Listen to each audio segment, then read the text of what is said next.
चुनाव का समय है और इस बार चुनाव में यहाँ से उम्मीदवार मेरे बड़े भाई राहुल जी हैं। जानते हैं उनको? जानती हैं? मिली हैं? क्या जानती हैं उनके बारे में? अच्छे नेता हैं। क्यों?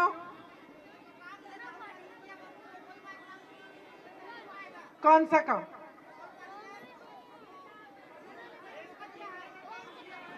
देश जोड़ने का काम किया।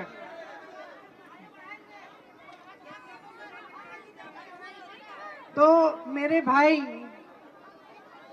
राहुल जी ने शायद इस देश में अकेले नेता होंगे जिन्होंने 4000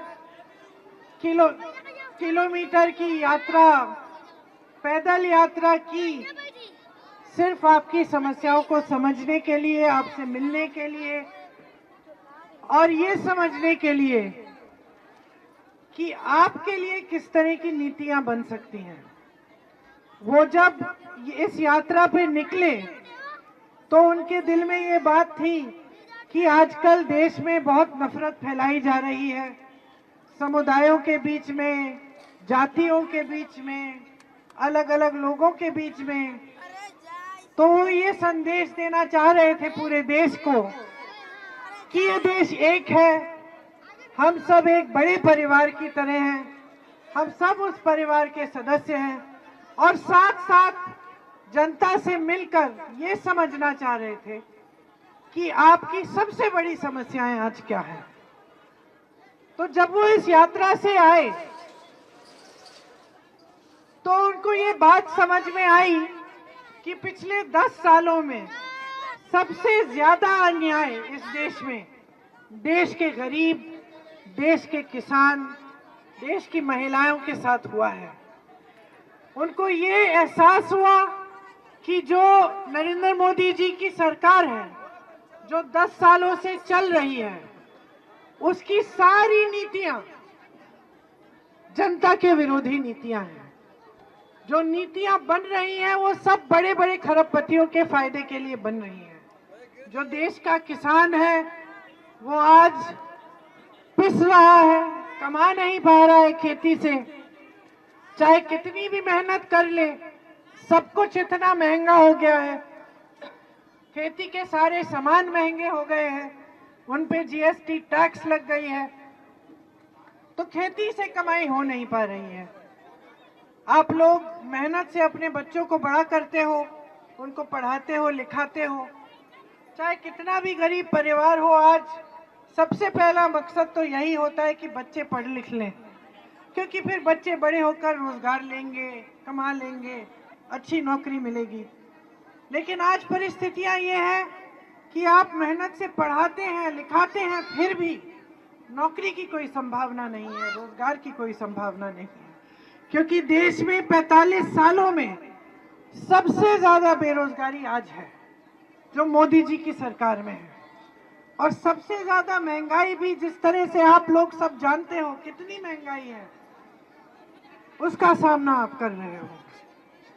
मेरी बहनें यहाँ बैठी हैं, आप दुकान जाती हो, आधी चीजें छोड़ के आ जाती हो। अगर मन में, भैया आप सामने से हट जाएंगे, आप हट जाएं, आप इधर आ जाइए, इधर आ जाइए, नहीं आपका कैमरा इधर आ जाए, ठीक है। आप दुकान जाती हो तो जब सामान खरीदने जाती हो तो ये सच है कि नहीं कि आधी चीजों के लिए सोचते चलो ये छोड़ देते हैं, अगली बार ले लेंगे, है ना? सोचती हो कि नहीं, अभी नहीं लेंगे इसको। कोई बीमार पड़ता है घर में तो इलाज कैसे करना है, घबराहट होती है कि नहीं? होती है ना। बच्चों के लिए नई वर्दी खरीदनी है, एग्जाम के लिए कुछ खरीदना है, फीस भरनी है, कोई बड़ा बच्चा है तो उसको ट्यूशन में भिजवाना है परीक्षा करने के लिए, भर्ती के लिए, तो सब बड़ी बड़ी समस्याएं हैं। महंगाई की वजह से आप कुछ खरीद नहीं पा रहे हो, कुछ सस्ता नहीं है।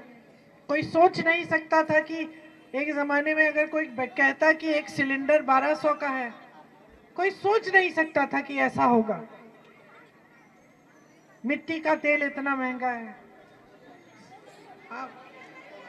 बंद ही हो गया है, मिल ही नहीं रहा है। देखो अच्छा, क्यों, क्या हुआ? अच्छा, चीनी भी बंद हो गई। चीनी कैसे अच्छा अच्छा, देख लीजिए। लेकिन मोदी जी कहते हैं कि आपको 5 किलो राशन मिलता है, और वो ये भी कहते हैं कि इसी 5 किलो में काम चलाओ, क्योंकि और कुछ नहीं देने वाली है सरकार तुम्हें। जब रोजगार की बात आती है तो मुंह बंद, जब किसानों के लिए कर्ज माफी की बात होती है तो मुंह बंद, जब आपके लिए राहत की बात आती है मुंह बंद। बड़े खरबपतियों को 16 लाख करोड़ रुपए कर्ज माफ किए हैं, 16 लाख करोड़ रुपए। कभी कभी मुझे समझ में ही नहीं आता कि ये इतने पैसे कितने हैं कि मैं गलती से 16,000 बोल देती हूँ, क्योंकि मेरे सोच से भी बाहर है कि 16 लाख करोड़ रुपए कितने पैसे होंगे कि ये अपने मित्रों को माफ कर रहे हैं, और देश का किसान गरीबी के दलदल में फंसा हुआ है। देश का किसान 10,000 रुपए के लिए, 50,000 रुपए के लिए आत्महत्या कर रहा है। मैं गई हूं ऐसे किसानों के घर में जो खाद के वितरण की लाइन में खड़े खड़े मर गए, जो 1.5 लाख रुपए का लोन लिया, उसको कर्ज लिया, वो चुका नहीं पाए, आत्महत्या कर ली। पूरा परिवार रो रहा है, पड़े हुए सारे वहां। लेकिन मोदी जी इसकी चर्चा कभी नहीं करेंगे। मोदी जी से ये के मुंह से ये बात कभी नहीं निकलेगी। मोदी जी आपको ये नहीं बताएंगे कि 10 सालों में इन्होंने कितने रोजगार बना के दिए हैं। आपको मालूम है, मैं अपने पिताजी के लिए प्रचार करती थी अमेठी में, प्रधानमंत्री थे उस समय। आपको मालूम है क्या प्रचार होता था हमारा प्रचार होता था, हमारे पिताजी ने ये काम किए हैं, BHEL लाए हैं, HAL लाए हैं, आपको रोजगार दिलवाया है, यहाँ से यहाँ तक सड़क बनाई है, वहाँ पे इतनी सारी पानी की टूटियां लगवाई हैं, पंप लगाए हैं, इंडिया मार्क 1 लगाए हैं। ये होता था हमारा प्रचार। हमारा प्रचार होता कब था कि देखो इतने काम किए हैं और हम इतने काम करना चाहते हैं। इनका प्रचार क्या है? इनका प्रचार है कि कांग्रेस धर्म विरोधी पार्टी है। ये कह रहे हैं धर्म विरोधी पार्टी है। इनका प्रचार है कि कांग्रेस के नेता एक एक्सरे मशीन लाके आपके घरों में घुस के आपके गहने ले जाएंगे। सबसे पहले मैं जानना चाहती हूँ, कोई ऐसी एक्सरे मशीन है जिससे लोगों को गहने मिल जाएंगे? देश का प्रधानमंत्री आपके सामने प्रचार के समय, चुनाव के सामने कह रहा है कि अगर तुम्हारे पास 2 भैंसे हैं तो कांग्रेस पार्टी 1 भैंस चुरा लेगी। आप इस बात पे यकीन कर सकते हो? आप इस बात पे यकीन कर सकते हो कि देश का प्रधानमंत्री खड़ा है, देश में सबसे ज्यादा सत्ता इसके पास है, इनके पास है, सब कुछ है, शोहरत है, सम्मान है पूरे देश का, और ऐसी बातें कर रहे हैं। देश को 70 साल हो गए आजाद हुए हुए, 55 सालों के लिए कांग्रेस की सरकार है। कभी कांग्रेस की सरकार ने धर्म का विरोध किया? इंदिरा जी से प्रार्थना करना सीखा मैंने, इंदिरा जी से धर्म के बारे में सीखा, पिताजी के साथ मंदिरों में गई हूं, माता जी से सीखा, धर्म की परंपराएं, धर्म के असूल इंदिरा जी ने मेरी माता जी को सिखाए। और ये लोग कहते हैं कि हम धर्म के विरोधी हैं। कभी 55 सालों में कोई आपके घर आके आपके गहने ले गया? इंदिरा जी ने अपने गहने दिए देश को, जब जंग थी उन्होंने दिए। जवाहरलाल नेहरू ने जितनी भी उनकी जायदाद थी ज्यादा से ज्यादा देश को दी, जब देश में आर्थिक तंगी थी उन्होंने दी। और ये लोग आपके सामने खड़े होके ऐसे झूठ बोलते हैं। इनको इतना आदर नहीं है जनता का कि जनता के सामने खड़े हो तो सच सच बताएं। आज परिस्थिति इस तरह से बन गई है, बहन आप बोल रही हो, वो वाली पीछे वाली आप बोल रही हो ना बहन, आपके घर में आते हैं। अमेठी में पिछले चुनाव में घरों में गई उम्मीदवार, दुरदुरिया कराया सबको, और उसके बाद शपथ दिलवाया कि भगवान के नाम से शपथ लो कि भाजपा में वोट डालोगे। तो किसके नाम पे वोट ले रहे हैं? भगवान के नाम पे, धर्म के नाम पे। और काम नहीं करना।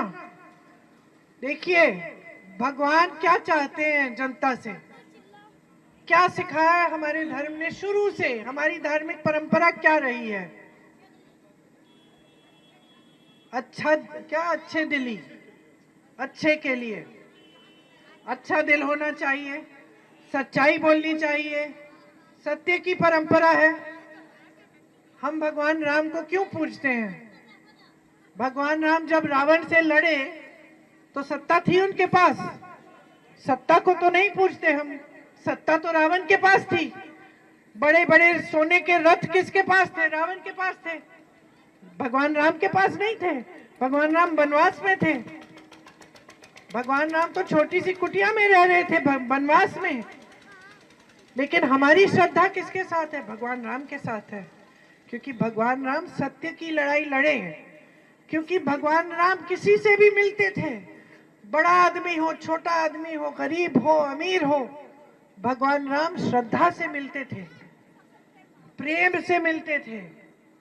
इसीलिए हम भगवान राम को पूजते हैं, क्योंकि उनके दिल में सच्चाई थी।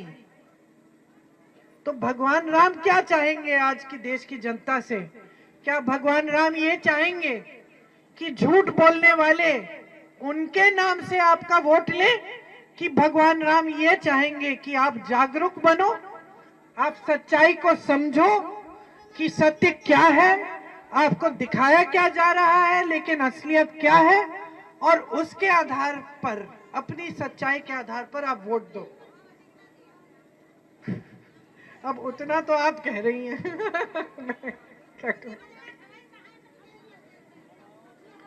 तो वही कह रही हैं आप जो मैं कह रही हूँ कि देखो इतने बड़े नेता बन गए, पूरे देश में ये प्रचार करते हैं भाजपा के नेता कि मोदी जी जैसे कोई नेता इस देश में कभी हुए नहीं है।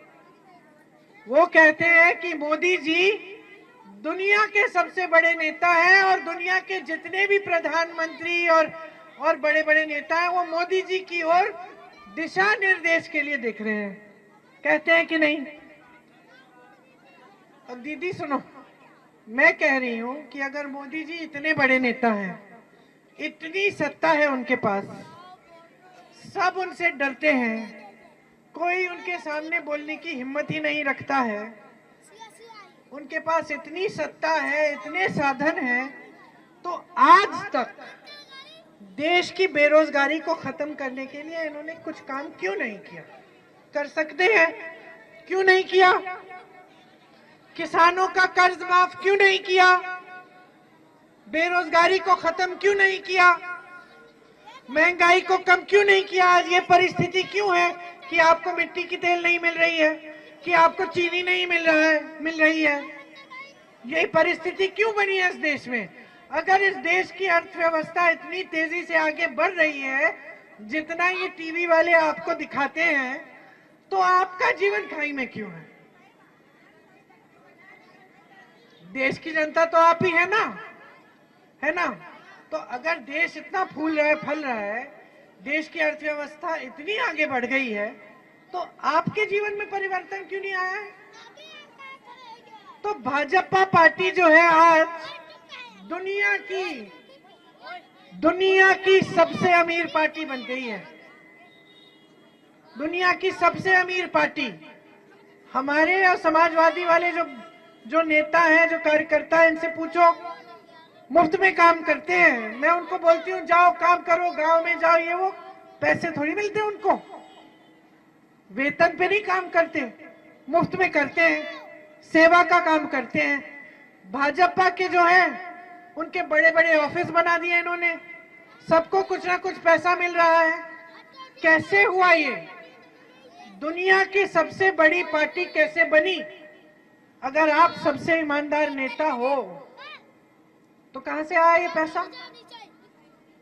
आपने कहा था दुनिया में जितना भी काला धन छिपा हुआ है वो देश में वापस लाएंगे, आया? हमने तो नहीं देखा। आपने भी नहीं देखा।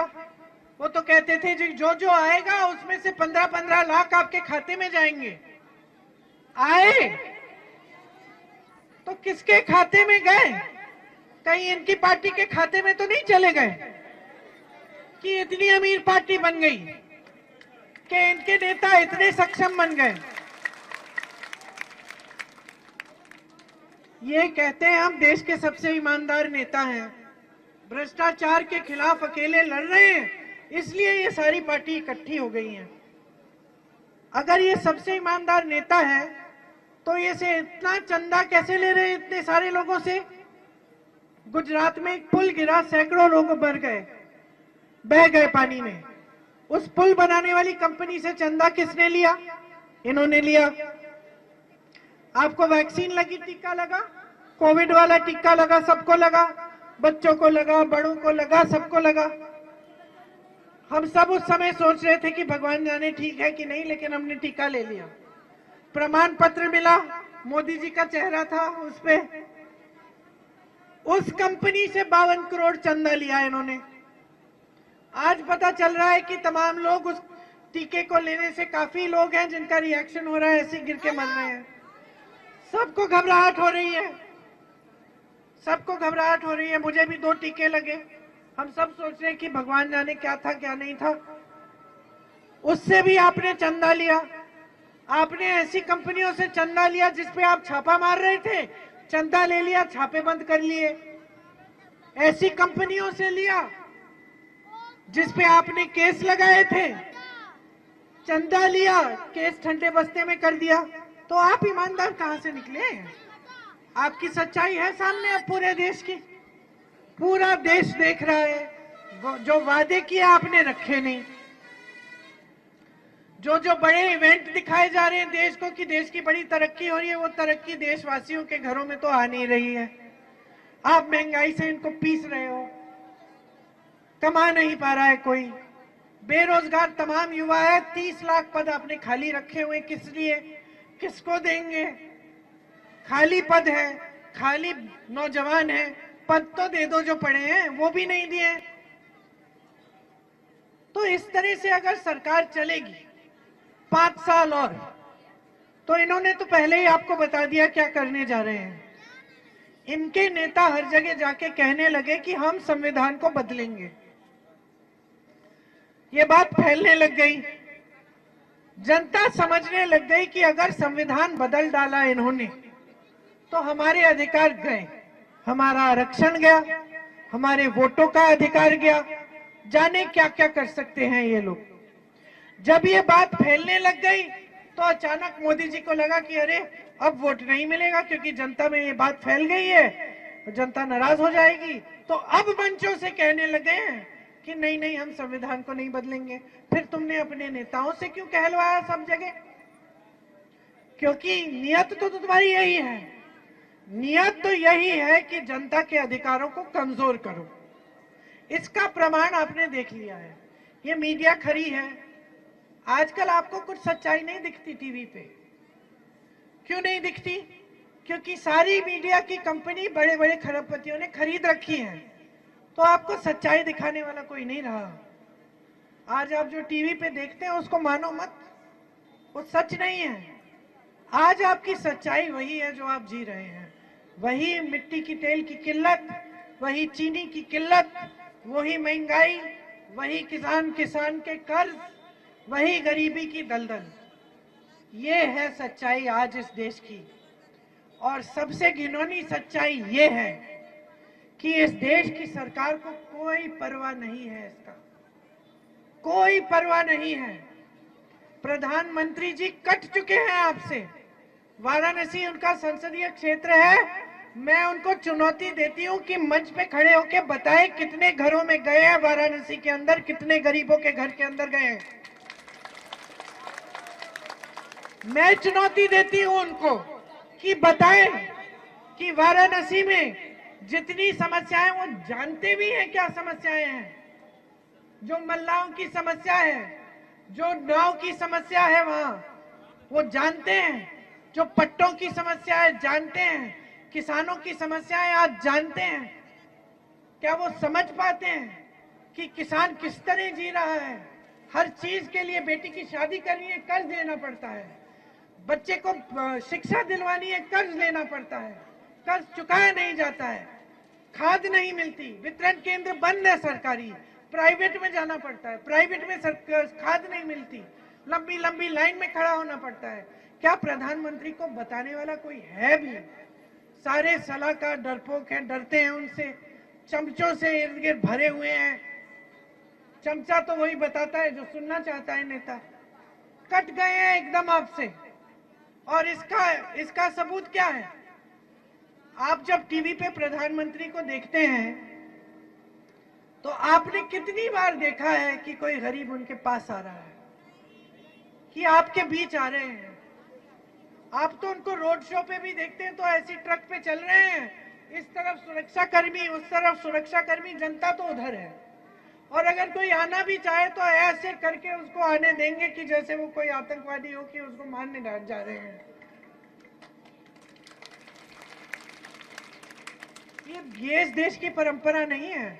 ये ना हमारी धार्मिक परंपरा है और ना हमारे देश की राजनीतिक परंपरा है। इस देश की राजनीतिक परंपरा की नींव महात्मा गांधी ने डाली।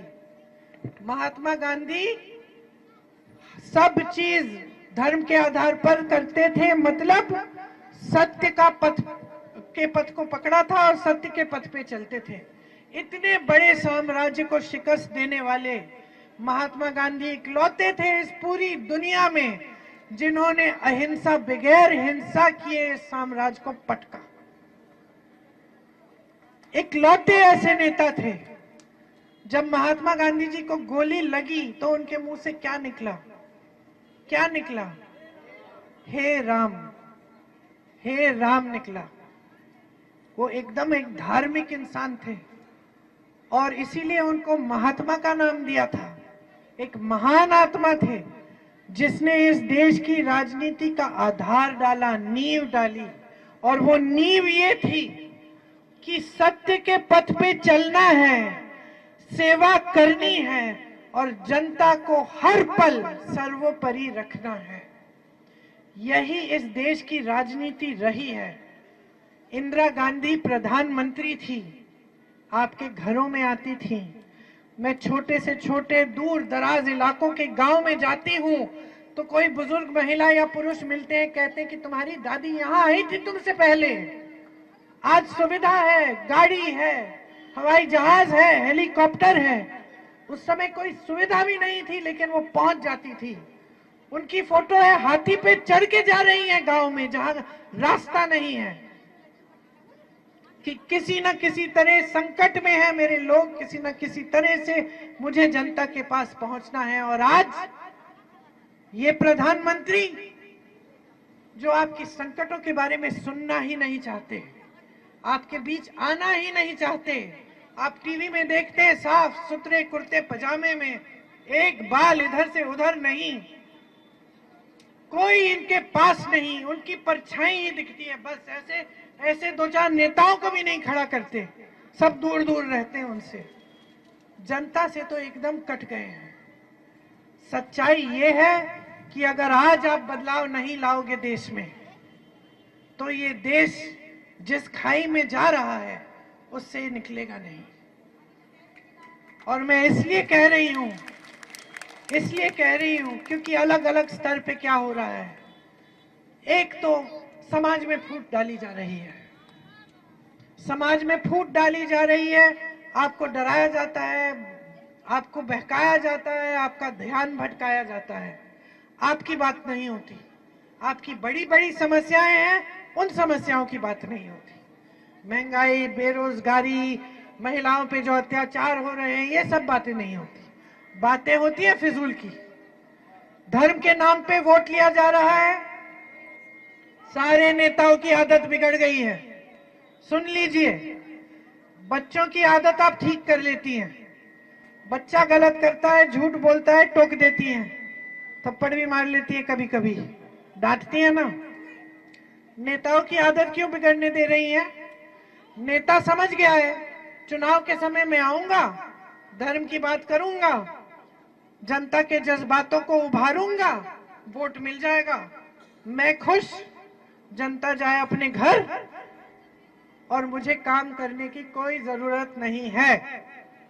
एक जमाने में आप इंदिरा जी की जवाबदेही लेते थे। राजीव गांधी जी आते थे, प्रधानमंत्री थे, आते थे, महिलाएं उनसे पूछती थी, अच्छा भैया आपने कहा था कि यहाँ पे आप नलका लगवाएंगे, ये नलका नहीं लगा है, ध्यान से सुन लो भैया, प्यार बहुत करते हैं तुमसे लेकिन तुम्हें वोट नहीं देंगे, तुम नलका नहीं लगाओगे। ये थी हमारी राजनीतिक परंपरा। और प्रधानमंत्री श्रद्धापूर्वक जनता की बात सुनते थे, उनकी डांट सुनते थे और कहते थे हाँ हम कर लेंगे, ये आपके 6 महीनों में हम करके दिखाएंगे, क्योंकि जवाबदेही थी। आज आदत बिगड़ गई है, आदत इतनी बिगड़ गई है कि मोदी जी से लेके छोटा से छोटा भाजपा का नेता आपके काम करने में कोई दिलचस्पी नहीं दिखा रहा है। वो सिर्फ सोचता है कि धर्म का नाम लो, भगवान का नाम लो और वोट मिल जाएगा। और ये आपको बदलना ही पड़ेगा, क्योंकि अगर ऐसे चलते चले गए हम तो आपके बच्चों का भविष्य नहीं बनने वाला है। आज चुनाव चल रहा है, पूरे देश में चुनाव है, चुनाव के बहुत सारे चरण हो चुके हैं। आज तक ये लोग मंच पे खड़े होकर सिर्फ यही बातें कर रहे हैं, कोई भैंस चुराने वाली बात, कोई मंगलसूत्र वाली बात, कोई धर्म की बात, कोई मंदिर मस्जिद की बात, ये सब बातें हो रही हैं, लेकिन असली बात नहीं हो रही है। और असली बात करने का समय आ गया है। आपको अपने भविष्य का और अपने बच्चों के भविष्य के बारे में सोचना है, भविष्य बनाना है बच्चों का, तो अभी से शुरू करो। कांग्रेस पार्टी गारंटी लाई है। गारंटी का मतलब है कि जो हम कह रहे हैं वो करके दिखाएंगे। अगर आप सोचते हैं कि हाँ ये सारे नेता एक जैसे हैं, ये भी आके कह रही है, देखेंगे करेगी कि नहीं, तो आप कांग्रेस के प्रदेशों में देखो, कर्नाटका, तेलंगाना और हिमाचल प्रदेश में कांग्रेस की सरकार है। उससे पहले राजस्थान और छत्तीसगढ़ में भी थी।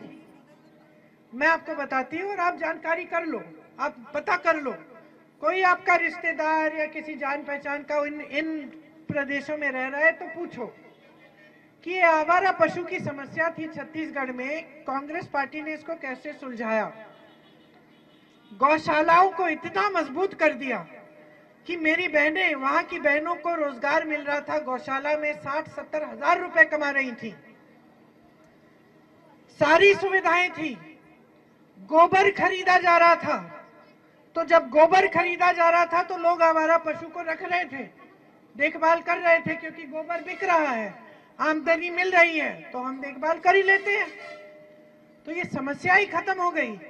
यहाँ की गौशाला देखो, न चारा है, न पानी है, धूप में पड़े हुए हैं जानवर, न खाने को मिल रहा है, न पीने को मिल रहा है। आप धर्म की बात कर रहे हैं, आप गौ माता की बात कर रहे हैं, चुनाव के समय करेंगे और बाकी समय गौ माता पड़ी रहे धूप में, बगैर पानी के, बगैर खाने की।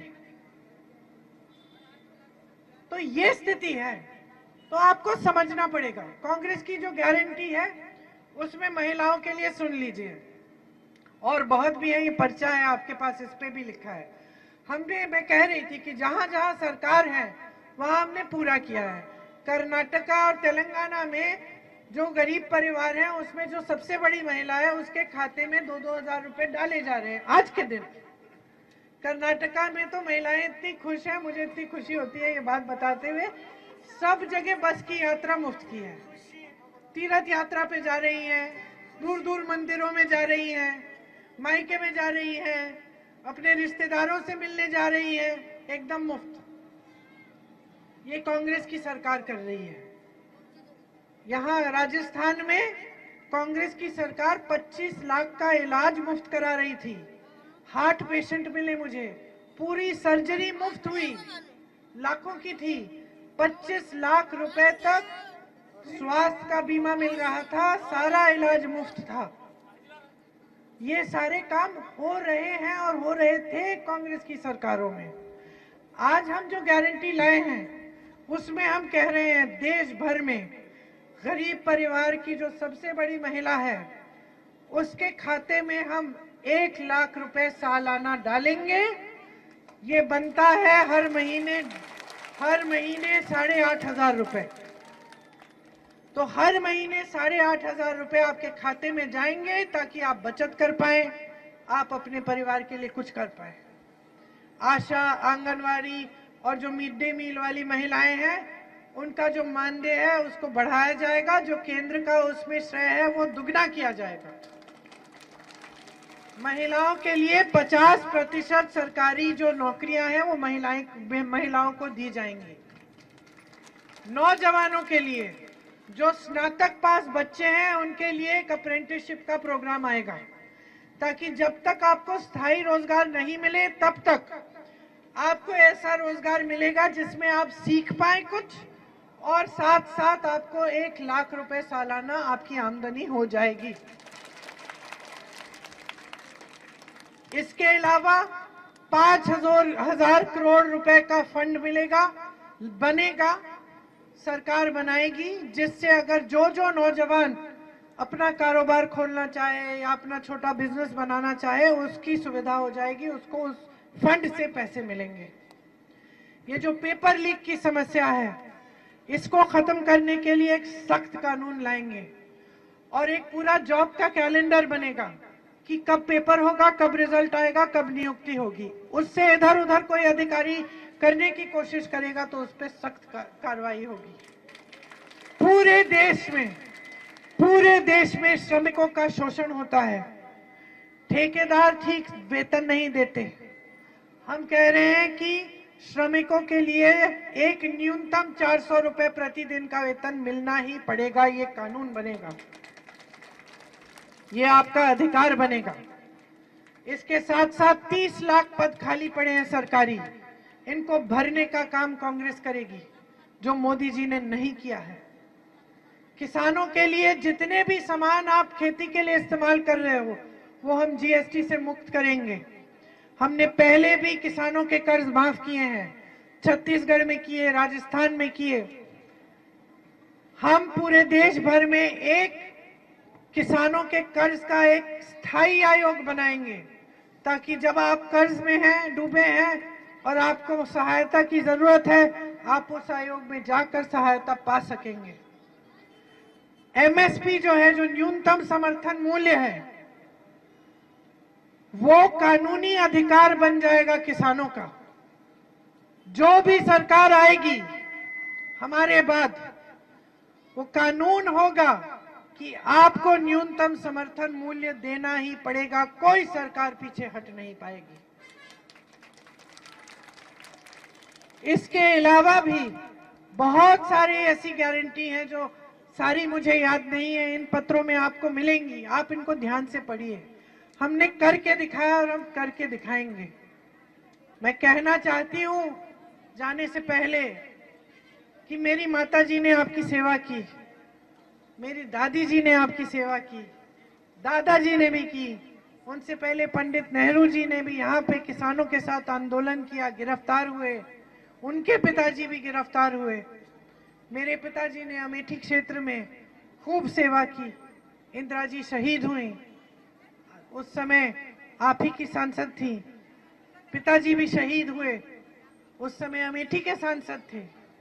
पूरे परिवार ने हमेशा एक सेवा और समर्पण की परंपरा बनाई है आपके साथ, और आपने अपार प्रेम दिया है, इतना प्रेम दिया है, इतना सम्मान दिया है कि हम जीवन भर उसे चुकाने की कोशिश करें तो नहीं चुका पाएंगे।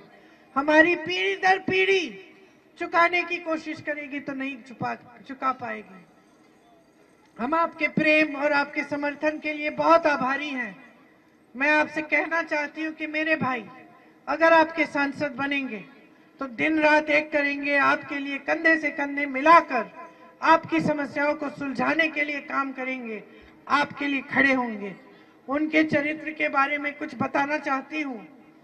वो हमेशा सच बोलते हैं और कभी कभी मुझे भी उनका सच कड़वा लगता है। कभी कभी मुझसे भी ऐसी चीज कह देंगे कि मुझे लगता है कि उफ, क्या जरूरत थी मुझे बोलने की। बाद में सोचती हूँ कि सही बात बोली भाई ने, क्योंकि भाई हमेशा सच्चाई बोलते हैं, उनके चरित्र में ही है। वो आपको यहाँ के आपको गुमराह नहीं कर सकते, आपको फुसला नहीं सकते, झूठ नहीं बोलेंगे। और दूसरी बात यह है उनके चरित्र के बारे में कि बचपन से ही वो अन्याय नहीं सहना जानते। अन्याय जहां देखते हैं वो लड़ जाते हैं। उनको पसंद नहीं है बिल्कुल कि किसी के साथ अन्याय हो। तो देख रहे हैं कि जनता के साथ बहुत अन्याय हो रहा है, जनता को बार बार गुमराह किया जा रहा है, बार बार ध्यान जनता का भटकाया जा रहा है। तो मैं आपसे कहना चाहती हूं कि वो हमेशा आपसे सच ही बोलेंगे और हमेशा न्याय की लड़ाई में आपके साथ खड़े रहेंगे। आपके लिए समर्पित है, मैं भी समर्पित हूं। आपसे उम्मीद यह है कि वोट डालने के समय आप पूरी जिम्मेदारी से सोच समझकर अपना वोट डालेंगे और अपने ही पक्ष में डालेंगे, अपने ही परिवारों को सक्षम बनाने के लिए, अपने ही भविष्यों को मजबूत बनाने के लिए डालेंगे। आपने बहुत ध्यान से मेरी बातें सुनी, खासतौर से मेरी बहनें ने। बहुत बहुत धन्यवाद। जय हिंद।